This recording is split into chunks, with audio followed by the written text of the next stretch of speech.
ધોરણ 4 ની અંદર ચેપ્ટર નંબર 6 જોઈએ ભંગાર વેચનાર। આ પાઠમાં આપણને ભંગાર વેચનારમાં રૂપિયા આપ્યા છે। હવે એ રૂપિયામાં આપણે હવે 5 ની નોટ એવો દાખલો છે આપણો કે રૂપિયા 100 ની 5 નોટ બરાબર કેટલા, બરાબર છે।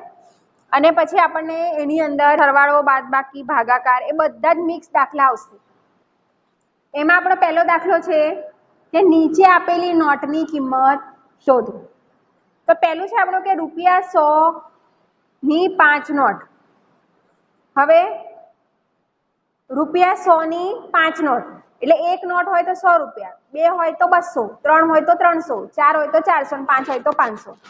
તો રૂપિયા 100 ની 5 નોટ। તો આપણે આમાં શું કરીશું, 100 ગુણ્યા 5। 5 ને 0 વડે ગુણીશું તો 0, 0 વડે ગુણીશું તો 0 અને 5 એકા 5। એટલે રૂપિયા 100 ની 5 નોટ એટલે કેટલા રૂપિયા થશે, 500 રૂપિયા। 500 રૂપિયા આપણો જવાબ છે। પછી છે રૂપિયા 5 ની 12 નોટ। તો આમાં પણ આપણે શું કરીશું, 12 ગુણ્યા 5। 12 ગુણ્યા 5, 5 દુ 10, 0 વધી પડી 1, 5 ને 1 6। કેટલા રૂપિયા થયા, 60 રૂપિયા।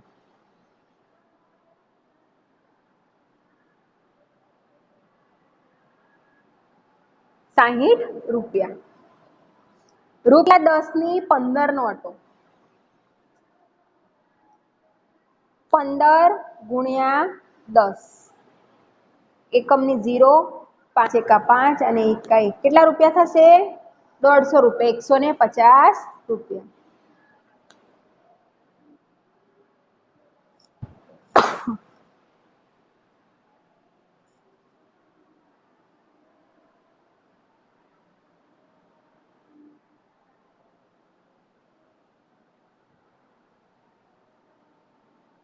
પછી છે રૂપિયા 25 ની 14 નોટ। હવે સોરી રૂપિયા 50 ની 14 નોટ। તો આમાં આપણે શું કરીશું કે 14 ગુણ્યા 50 ગુણ્યા 14 કરીએ।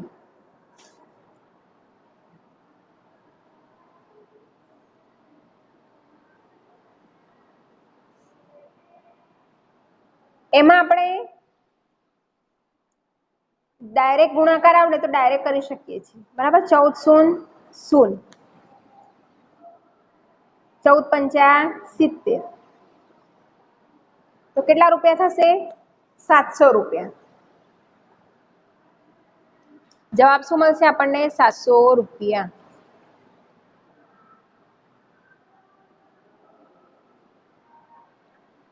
આગળનો દાખલો છે કે રૂપિયા 500 ની 4 નોટ। 500 500 ની આપણે કેટલી નોટો લેવાની છે, 4 નોટ। 500 500 ની 2 નોટ લઈએ તો 1000 અને 4 નોટ લઈએ તો 2000। 500 ગુણ્યા 4, 4 0 0, 4 0 0 અને 5 ચોક 20, કેટલા રૂપિયા થશે, 2000 રૂપિયા।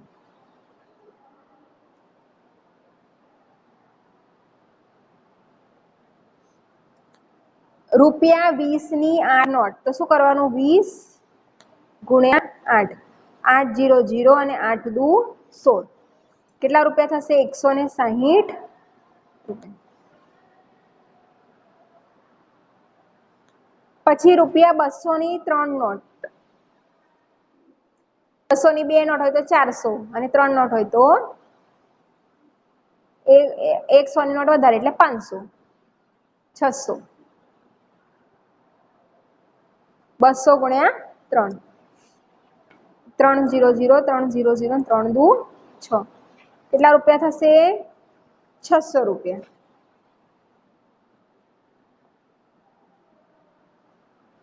પછી છે 2 ની 25 નોટ। એટલે શું કરવાનું છે, 2 ગુણ્યા 25, ના આમાં આપણે કરીશું 25 ગુણ્યા 2। 2 2 2 2 રૂપિયાની આપણે 25 નોટો ભેગી કરી તો કેટલી થશે, 5 દુ 10 ની 0 વધી પડી 1, 2 દુ 4 ને 1 5, કેટલા રૂપિયા થશે, 50 રૂપિયા।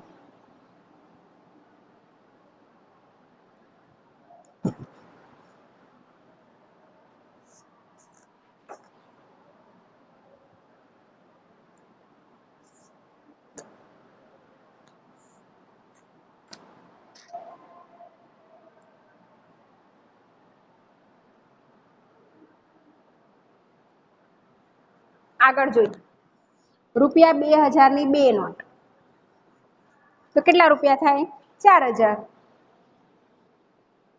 2000 ગુણ્યા 2, 2 0 0 2 0 0 2 0 0 2 દુ 4. કેટલા રૂપિયા થશે? 4000 રૂપિયા. રૂપિયા 100 ની 9 નોટો એટલે શું કરીશું? 100 ગુણ્યા 9, 9 ગુણ્યા 0 એટલે 0, 9 ગુણ્યા 0 એટલે 0, 9 એકા 9. કેટલા રૂપિયા થશે? 900 રૂપિયા.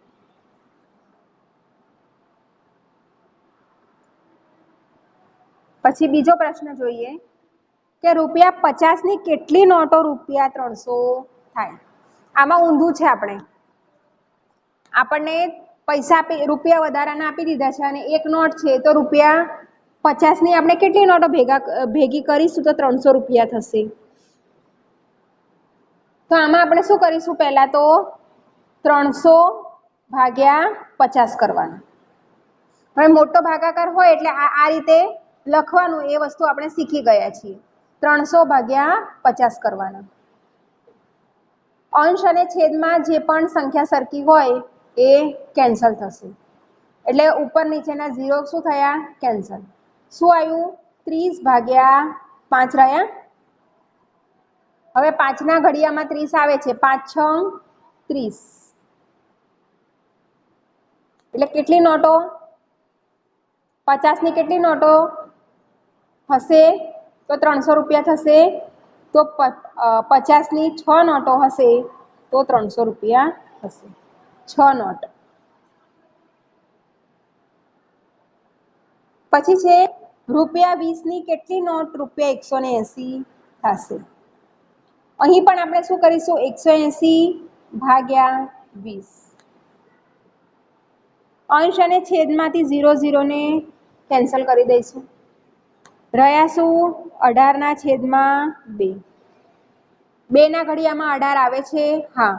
2 નવા 18. કેટલી નોટો હશે? 9 નોટો. 20 રૂપિયાની 9 નોટો ભેગી કરીએ તો 180 રૂપિયા થશે. રૂપિયા 500 ની કેટલી નોટો રૂપિયા 8000 થાય? આમાં પણ શું કરીશું? 8000 છેદમાં 500. અંશ અને છેદમાં જેટલા 0 કોમન છે ઉપર નીચેના, આ પહેલા 0 આપણે કટ કર્યા, આ બીજા 0 કટ કર્યા. રહ્યા શું? 80 ના છેદમાં 5. 5 ને 80 ને આપણે 5 વડે ભાગી શકીએ છીએ. તો આપણે ભાગાકાર કરીશું. 16 પંચા 80. જવાબ શું આવશે? 16.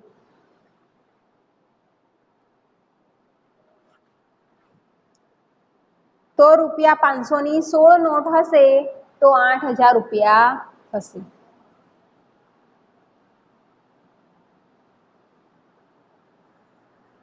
પછી અહીં આપ્યું છે આપણને થોડો અટપટો દાખલો છે. રૂપિયા 500, રૂપિયા 100 અને રૂપિયા 5 ની કેટલી નોટ હોય તો 620 રૂપિયા થાય? બરાબર છે? તો હવે 500 વત્તા 100 એટલે કેટલા થયા? 600 રૂપિયા થયા. અહીંયા આપણે લખી દઈએ રૂપિયા 500 વત્તા રૂપિયા 100 એટલે કેટલા રૂપિયા થયા? 600 રૂપિયા થઈ ગયા. હવે આમાંથી આ 620 છે આપણી પાસે રૂપિયા, તો 620 ઓછા 600 કરીએ તો કેટલા રૂપિયા રહ્યા? ખાલી 20 રૂપિયા. 20 રૂપિયા રહ્યા. તો હવે આ 20 રૂપિયા માં 5 ની કેટલી નોટો લઈએ તો 20 રૂપિયા થાય? તો શું કરીશું? 20 ભાગ્યા 5 બરાબર 4 નોટ. એટલે લખવાનું અહીંયા રૂપિયા 500 ની 1 નોટ, રૂપિયા 100 ની 1 નોટ અને રૂપિયા 20 ની 4 નોટ.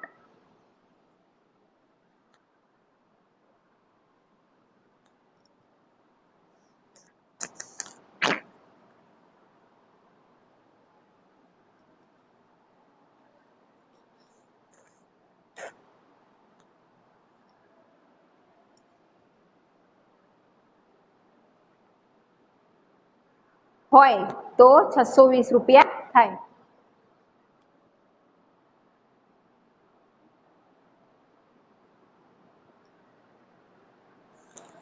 આગળનો દાખલો જોઈએ.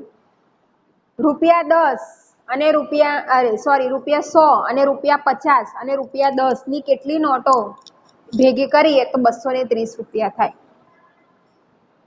હવે જો 100 રૂપિયા તો છે જ, એટલે 230 માંથી 100 બાદ કરીએ એટલે 130 રહ્યા. તો હવે આપણે 50 ની બે નોટો એટલે કેટલા રૂપિયા થઈ જશે? 100 રૂપિયા. બરાબર છે. એટલે પહેલા આપણે લખીશું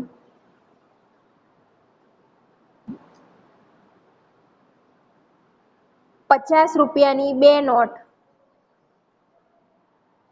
બરાબર 200 રૂપિયા. 100 રૂપિયા અહીંયા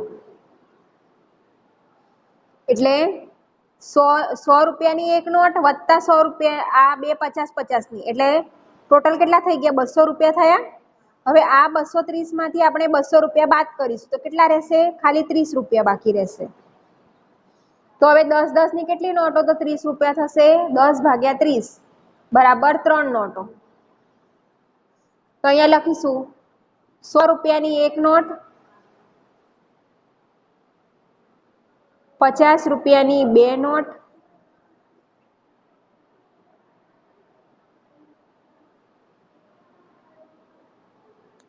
અને 10 રૂપિયાની 3 નોટ. એટલે કેટલા થશે? 230 રૂપિયા. આગળના દાખલા જોઈએ આપણે. અહીંયા આપણે એક કોષ્ટક આપ્યું છે કે નીચેના કોષ્ટકમાં વ્યાજ કેટલું ચૂક્યું છે તે લખો.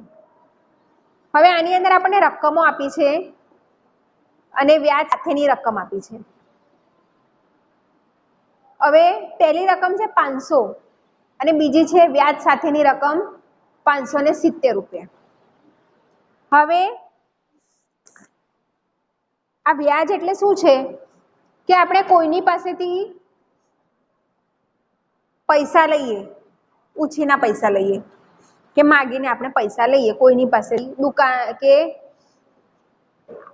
આપણે આપણા મિત્ર પાસેથી સમજો કે કોઈ પણ વ્યક્તિ પાસેથી ઉછીના પૈસા લીધા. તો હવે એ પૈસા એને આપણે મહિના માટે આપણે એની પાસેથી એ પૈસા લીધા અને આપણે કહ્યું કે મહિના પછી હું તને એ પૈસા આપી દઈશ.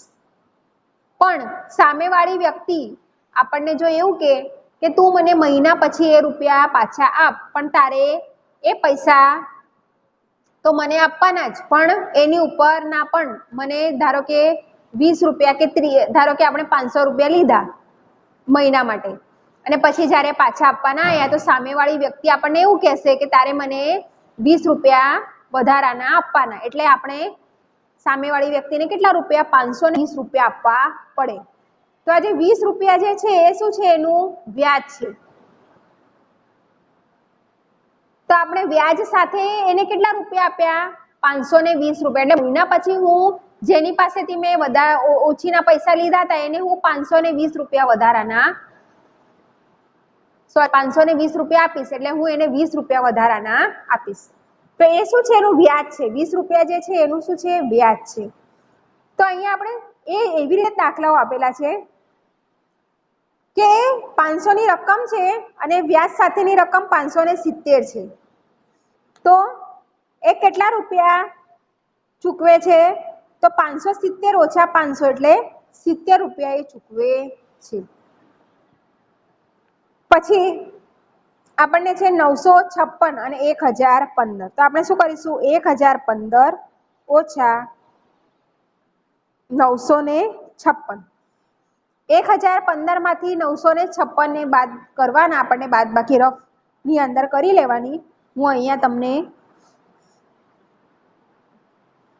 જેટલા આવે રૂપિયા એટલા કઈ 59 રૂપિયા વધશે. 59 રૂપિયા એ વ્યાજની રકમ હશે. પછી બીજું છે 927 રૂપિયા છે અને 852 રૂપિયા આપે છે. તો 852 ઓછા 723 કરીશું તો કેટલા રૂપિયા? આવશે 129. તમારે જાતે આ બાદબાકી નોટની અંદર કરવાની છે. રૂપિયા 1232 છે અને રૂપિયા 1339. તો 1339 ઓછા 1232 બરાબર 107 રૂપિયા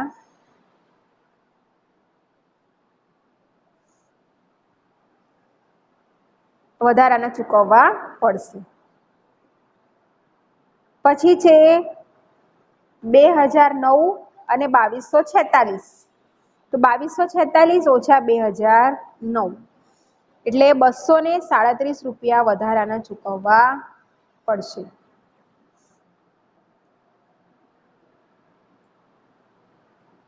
આ રીતે. આગળનો દાખલો જોઈએ. હરિલાલે એક બેંક પાસેથી રૂપિયા 300 ની લોન લીધી. તેઓ બેંકને 6 મહિના સુધી રૂપિયા 54 દર માસે જમા કરાવશે. એટલે બેંકે શું શરત મૂકી?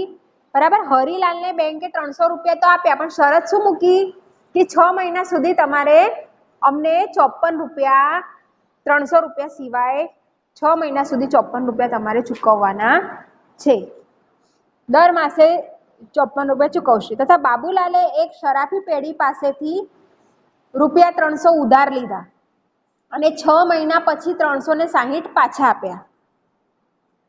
તો બંનેમાંથી કોને વધારે પૈસા આપવા પડ્યા અને કેટલા? તો આપણે હરિલાલ માટે જોઈએ. તો હરિલાલ શું કરે છે? રૂપિયા 300 ની લોન લે છે.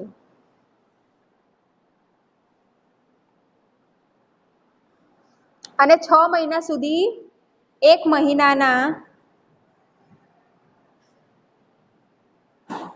54 રૂપિયા માટે 6 મહિનાના કેટલા રૂપિયા? 54 ગુણ્યા 6 તો કેટલા? 6 ચોક 24 વધી પડી 2 30 અને 2 32 324 રૂપિયા ચૂકવે. એટલે કેટલા રૂપિયા વધારે ચૂકવે છે એ જોઈ લઈએ. 324 ઓછા જેટલી લીધી એટલા 300 બરાબર 24 રૂપિયા એ વધારે ચૂકવે છે. બરાબર, બેંકને. એટલે શું છે, એ 6 મહિના સુધી 54 રૂપિયા કરીને કેટલા રૂપિયા આપશે? 324 રૂપિયા આપશે બેંકને. હવે આપણે જોઈએ બાબુલાલને. તો બાબુલાલ શું કરે છે? 300 રૂપિયા ઉધાર લે છે અને 6 મહિના પછી કેટલા ચૂકવે છે ઉધાર? 300 રૂપિયા. અને 6 મહિના પછી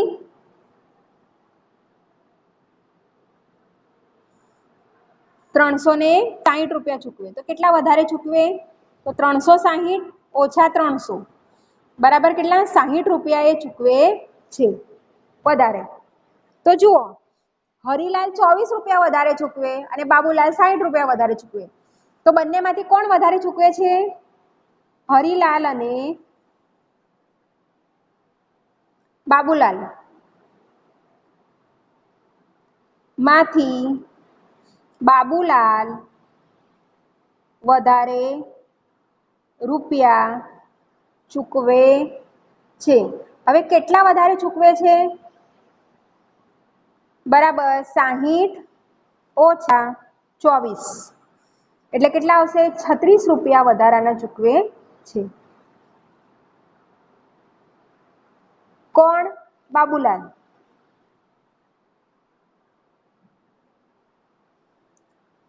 બાબુલાલ 36 રૂપિયા વધારાના ચૂકવે છે. આગળનો દાખલો જોઈએ.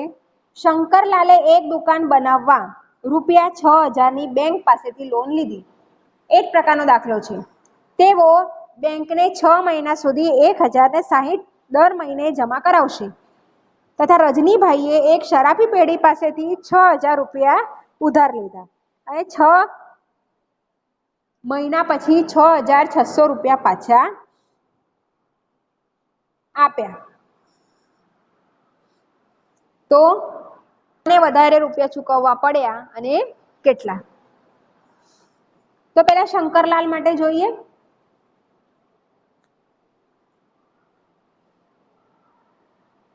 શું કરે છે? 6 મહિના સુધી 1,060 રૂપિયા ચૂકવે છે. તો ટોટલે કેટલા ચૂકવશે 6 મહિના સુધી?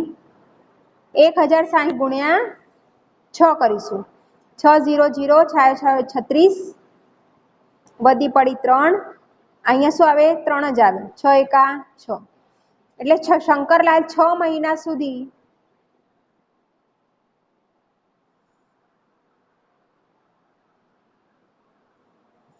6 મહિનામાં જમા કરે. કેટલા? 6,360 રૂપિયા એ 6 મહિને જમા કરશે શંકરલાલ. તો એ કેટલા રૂપિયા વધારે ચૂકવશે? તો 6,360 ઓછા 6,000 બરાબર 360 રૂપિયા વધારે ચૂકવે. પછી રજનીભાઈ. તો રજનીભાઈ શું કરે છે? 6,600 રૂપિયા 6 મહિના પછી ચૂકવે છે અને લે છે કેટલા? 6,000 રૂપિયા. એટલે કેટલા? 600 રૂપિયા વધારે ચૂકવે છે. હવે શંકરલાલ 360 રૂપિયા 6 મહિને ચૂકવે અને રજનીભાઈ 600 રૂપિયા વધારે ચૂકવે. તો વધારે કોણ ચૂકવે છે? રજનીભાઈ. રજનીભાઈ વધારે રૂપિયા ચૂકવે છે. કેટલા વધારે? તો શું કરીશું આપણે? 600 ઓછા 360 0 0 માંથી 6 ના જાય, અહીંયા આવે 10 એટલે કેટલા વધશે? 10 માંથી 6 જાય તો 4. અહીંયા આવશે 5 5 માંથી 3 જાય તો 2. 240 રૂપિયા રજનીભાઈ વધારે ચૂકવે.